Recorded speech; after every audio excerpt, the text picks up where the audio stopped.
a sophomore from the University of North Carolina, who decided to put his name in the portal. When he first committed to the Tar Heels, it basically came down to North Carolina and St. John's, if I'm remembering correctly. There might have been someone else in there, but the two teams that really seemed like they had a chance at the end of the day was North Carolina and St. John's. When he's with his name in the portal, the smoke has all been about St. John's, St. John's, St. John's. Is the smoke correct in this situation, sir?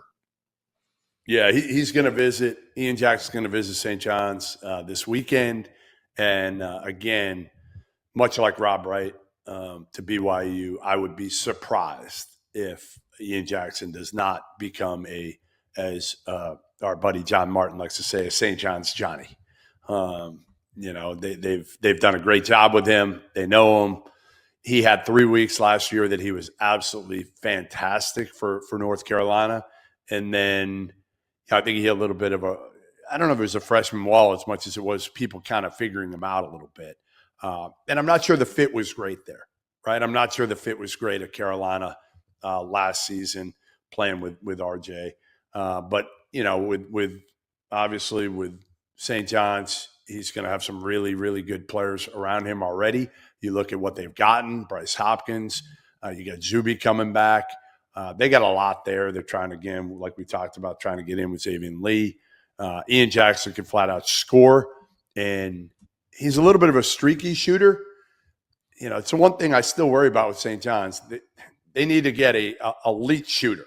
They need to get one dude who is just knocked down, one of the best guys in the portal shooting the ball. But Ian can be a guy that can fill it up, and I think I'd be surprised if he doesn't end up at St. John's. I'd be very, very surprised.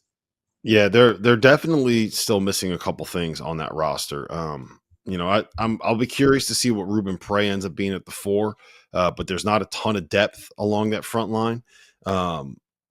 As you mentioned, they have a lot of guys that can make shots. They don't necessarily have many great shooters.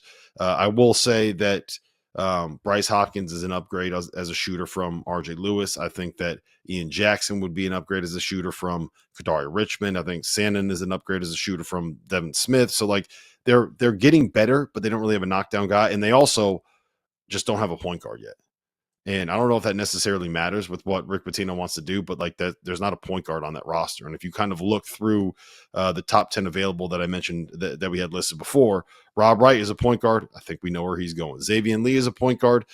You mentioned that St. John's is probably third right now to Duke and Florida when it comes to that recruitment. And once you get beyond that, I mean, the top 10 list is looking kind of bare when it comes to point guards that are available. So, who they might get, who a guy, a shooter who they might be able to bring in is Chattanooga transfer Honor Huff. He's a guy on their radar. He shoots the hell out of the ball.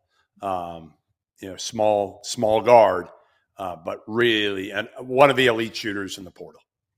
Yeah. And if you look at guys that have had success in that kind of shooter role for Rick Pitino in the past, Russ Smith isn't all that good. Who was the little white kid from Florida that they brought in on the year they won the national? I can't remember his name, but he's had little shooters before and has had a lot of success with them. Rick Pitino has.